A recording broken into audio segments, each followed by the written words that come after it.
Folks, today I am joined by Dan Trachtenberg, director of 10 Cloverfield Lane and Prey, which, after much request from the physical media community, of which I am a proud card-carrying member, is releasing on 4K, Blu-ray, and DVD on October 3rd. Thank you so much for your time today, Dan. Thanks for having me. Lovely to see So, the shelves. oh yeah, I just started to collect this year because after, let's just say, a certain channel got rid of a certain show that I loved and only came out a few years ago, it really hit me like, whoa, man. Like, if I want to hold on to something, I need to physically hold on to that. So obviously I am, just seeing the story around your film, debuting on streaming and then getting the drum beat from fans to have a physical copy. And this is not even on my list, but now that we're on it, that's got to feel pretty cool, right? It's awesome. Yeah, it's truly awesome. I felt in my heart there was just no way that there was going to be future Predator box sets and our film wasn't going to be included. I was like, there's got to be a way. And thankfully, as you mentioned, the fans beat the drum, and even more so, the head of the studio, the head of 20th Century, is a massive uh, physical media fan, Mm. and also wanted the disc. And so when he had the arsenal, the ammunition of what the fans were saying and his own interest, we were able to pull this off. Yeah. So I just want to say I only keep my Blu-ray shelf for the top of the top. Prey is staying. Yeah, That is for buddy. sure. All Awesome. right. Super So you cool. were born in 1981. Predator came out in 1987. What would 10-year-old Dan say if you went back in time and told him, "Hey, buddy, you're gonna make one of these yourself once"? Yeah, I would freak out. The first when Predator came out, I was obviously not allowed, not obviously, but thankfully, I was not allowed to watch it. But I was in the back of a carpool on the way to a karate tournament, and all the sixth grade boys had just seen the movie. And on the way to the tournament, they described the entire movie to me. Um, and I specifically remember them saying that there was this guy, Billy, who was the Native American tracker who fights the predator on a bridge over a waterfall. And then I saw the movie, and that scene is not in the movie. That scene is teased in the 87 Predator. He cuts himself and then scream, but we never saw it, and I was so disheartened. But I'd seen the scene in my head, so that was the seeds were planted back then to eventually make this movie. So yeah, I would freak out if What I could time travel and say, hey, high five myself and say, hey, buddy, we did it. Yeah. was that part of your pitch? Being like, "Yo, I've been cooking this up for decades." To a degree, to a degree, I certainly shared the personal feelings towards the franchise, and that's included in it. When I was first talking about making the movie, but no, the initial pitch of the film was basically what has been seen, and in fact, the name Prey came from they were making the 2018 Predator Mm. that felt like that was going to be sort of a franchise starting thing. And rather than not pitch my movie, because they were so in the weeds of making this new one, I pitched it with the caveat of and call it Prey, so that you can now make this kind of movie while the other like kind of like the Star Wars origin story, like Solo and Rogue One, like you've got the main franchise going, and then there's these ancillary things. And I said, look, don't compete. I won't compete with it. I Which won't get I'm the of title. I'm of the thought is among the best stuff they've done. Yeah, So yeah. so take me to the room because this is the second thing I have here. Put me in the room of the aha light bulb moment when you were like, "Oh my god, let's call it Prey." Because that is truly just an all-timer of a prequel spin-off title. Really, just awesome. Um, it was. I mean, I also the stages of coming up with the movie were wanting to. It was not from I love Predator. What could I do with it? Oh, I know. I'll make a movie where he goes to a different time period. It wasn't that. It was actually thinking of the Nadu story. It was thinking of wanting to make a survival tale, wanting to make a movie that was pure action, that was like as little dialogue as could be, and as much action as could be. But that is a recipe for, and it's at best a very visceral experience, not an emotional one. And so I thought, well, there's this other ingredient that we could use, which is borrowing from the sports genre, an underdog story, and infusing that into Wow. this other thing. And so that then said to me, okay, well, is there a protagonist that we never see on screen? And then that was Native American, and then in particular Comanche, who so often been relegated to playing like the sidekick or the villain and never really the hero.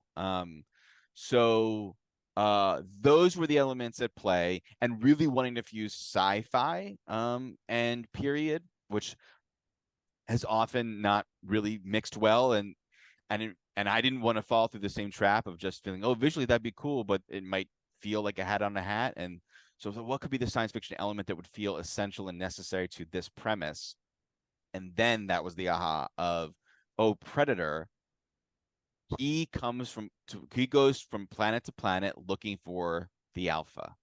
And here is this character who's trying to prove to her peers and to herself that she could be alpha, that she could be the thing. And none of her folks, she's already in conflict, and they're saying, you're not it. And then the Predator comes, and he's not even gonna hunt her because he thinks you're not it. Suddenly that felt like, okay, I'm not just arbitrarily picking the science fiction element, it feels essential to the story. And then I was in the shower, thinking of I didn't pitch it yet, thinking of the thing, and I was like, wait a second, there's a gun in Predator 2 that has a date on it. It's from some like old time, and I really wanted this movie to be set as early as possible. I did not want to tell a Native American story in the 1800s and like make it feel like it's a Western and have to deal with cowboys and I just was like, no, I want to be like solely focused on that culture. And then I race out the shower and Google that gun and see the date is 1715, and I'm Hell like, yeah. oh my gosh, like this is an idea. Now I have to reach out to the studio, and that's when it was like, That is very okay, cool. it's got to be Prey. Yeah, It's very cool to see how this all sort of built on itself in a very organic way. right, Because correct. usually Yeah. when these things, it's the reverse of that, right? It's like, how do we keep milking this here? But you actually came to it with like a fresh take on it. I've actually spoken to, so I want to be clear that Prey is very much a action film, sci-fi action, but it is also a creature feature to an extent. And I have interviewed directors a lot in the past few weeks. One who did a recent take on Dracula, the other who did Boogeyman. And this is a question I keep coming back to. Has the recent UFO revelations and the blatant confirmation that they're real changed your perception of them? I know that you laugh and I laugh too, but this is they're telling us now aliens are real. So I'm curious if that changes your perception of these creatures that we've so long only had presented to us through myth and story and film. I think it more, that kind of thing more impacts the other kinds of films that one would want to tell about extraterrestrials. I don't think it affects my concept of Predator, because Predator is so fantastical. And so like I've always thought of the Predator as being sort of a Conan like species, very Frank Frazetta, like it's like but that are sci-fi, in their aggression and not at all the way I think of like actual UFO. and United States government interacting with. I don't think that's where the Predator stories wanna be. Even though the original movie is actually United States Army Force, Right. Special Force. But yeah, so it doesn't really affect my view of the Predator, but certainly does, inspire one to think of much more grounded tales of human and extraterrestrial interaction. Yeah, because I had just spoken to Rob Savage, who did the Boogeyman, and he was like, Hmm. I almost find it scarier when they exist in that sort of in between of real and not real. And it's like there's just enough of an idea of, well, what if? Yeah. And that's why, with stuff like this, like over the weekend I just watched, and this is a 20th century film as well. No One Will Save You, Yeah, yeah. which is also very similar to yours in the terms of that it's just a virtually wordless, um, you know, underdog human against this overwhelming outer space force. A lot of friends worked on that movie, but Brian Oh, Ditko, yeah, yeah, good yeah. friend and genius filmmaker, and yeah, super stoked. And it struck me how the vision of aliens in that film has Hmm. become so common that I have to wonder at some point we must have had like factual proof. Here's what they look like, and that's how it's trickled down through years and years of Well, that storytelling. that I think it's one of the cool things about that his film is that it's finally doing it's the grays we called that because when the first UFO stuff was coming out, and the book Communion was all about that kind of alien. And we were seeing pictures that people were saying, oh, they all saw the same thing. And so all big, I think it's the 70s or 60s when that became popularized. And we haven't really had a lot of science. I think that became the cliche after then, and we moved into these other kinds of Mm. um alien creatures. And so the cool thing of Brian's movie is like, remember that thing that was like we all saw, and whenever we had them saw them, it was more in like um what's it called, Undiscovered Mysteries, what was that show? Oh, um oh. I think they just rebooted it yeah, on they did Netflix or so. Unsolved Yeah, Mysteries, or yeah, yeah, yeah, yeah. yeah, yeah, that we never really saw them in abduction movies. There's Fire in the Sky, but um it was always in the like, this is what they might be like in the real world, and then movies were saying, so Brian taking that and saying, no, what if they're the invade, it's really them, the thing that we all were raised on, believing were what they were. I thought that was really cool of that movie to do. Yeah, so congrats to the friends that you have that Yeah. worked on that. I had to sneak that one into my girlfriend this week. And I'm like, all right, we're gonna watch this scary movie, and then I hit play, and oh, by the way, there's no words. So Yeah. back to your film. What did you find to be the most single daunting aspect of satisfying longtime fans of this beloved franchise, but also adding your own personal touch to it? And then tangentially, did you feel the time and place accomplish that in and of itself?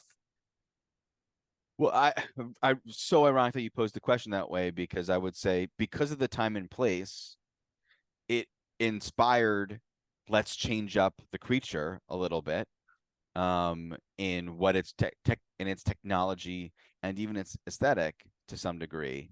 And so that was a daunting thing, is that we wanted to make these changes so that diehard fans of the franchise get to experience something new. So it isn't just, oh yeah, that thing that we like, there's more of it.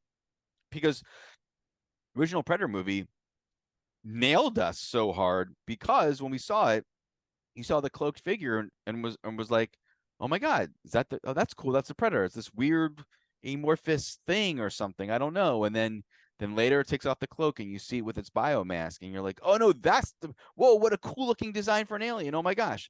And then it takes off the biomask and you see its face for the first time, and you're like, oh my god, no, that's the creature, so cool. And then ever since then, we've just been kind of replaying those hits. And so this movie really wanted to like give that those feelings back, not only obviously work for newcomers, but even to diehard fans. So changing up the cloak and changing up the design of the face mask, that in our mind was not just like arbitrary and like, oh, look at how different it could be. It was like digging in more to the Yautja ethos of like, oh, they're trophy hunters, what if they like Mm. were the trophies on their faces, and then the weaponry and all its tech, wanting to feel prior to what we've seen before, 200 years prior, but also feeling advanced Mm. enough so that it feel beyond any hero on Earth's means. Right. That that's part of the premise, is how does someone with only earthly means take on something so advanced. We didn't want to dumb it down and make it any easier for our protagonist. So and usually science fiction films, or sci-fi fantasy like Star Wars, from Star Wars to Star Trek, don't really account for um at time change. They will accommodate it in the aesthetics of like costuming, but a lightsaber is a lightsaber in any time period. A spaceship is a spaceship. They all have light speed, even if you're Right. 100 years before. Like no one ever really thinks of tech moving, and so us even deciding to do that is already a little bit of a tightrope to walk. But everything wants to feel sort of emotionally true, whether it's literally true. And it just felt like, yeah, you want in this movie, you kind of want to see a different flavor of it anyway. So let's make sure we deliver on that. Dan, I've got to wrap here, so I just want to squeeze in one more. You've done the 10 Cloverfield Lane, Prey. Next up, you've got Stranger Things season 5.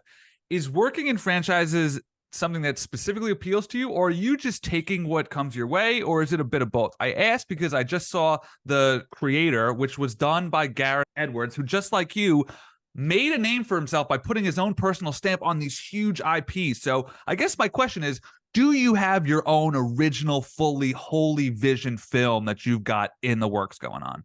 I've got several of those that I've been working on forever. It just so happens that the things that are franchise connected are easier to greenlight. But my attraction to the stuff that are that's pre-existing IP has always been like, well, what if we did this crazy thing with it? Yeah. And so I can, Well, and it's worked so far. and yeah, and that excites me as much as the original stuff does. And hopefully I'll get a chance to bring some of those original tales to screen soon as well. Dan, I speak for all film fans when I say we will be online for that one as soon as it hits theaters. Thank you so much for your time today, Dan. Prey is awesome. It's on physical media and it releases on October 3rd. Thank you, brother. Thanks, man. Appreciate it. Appreciate your time.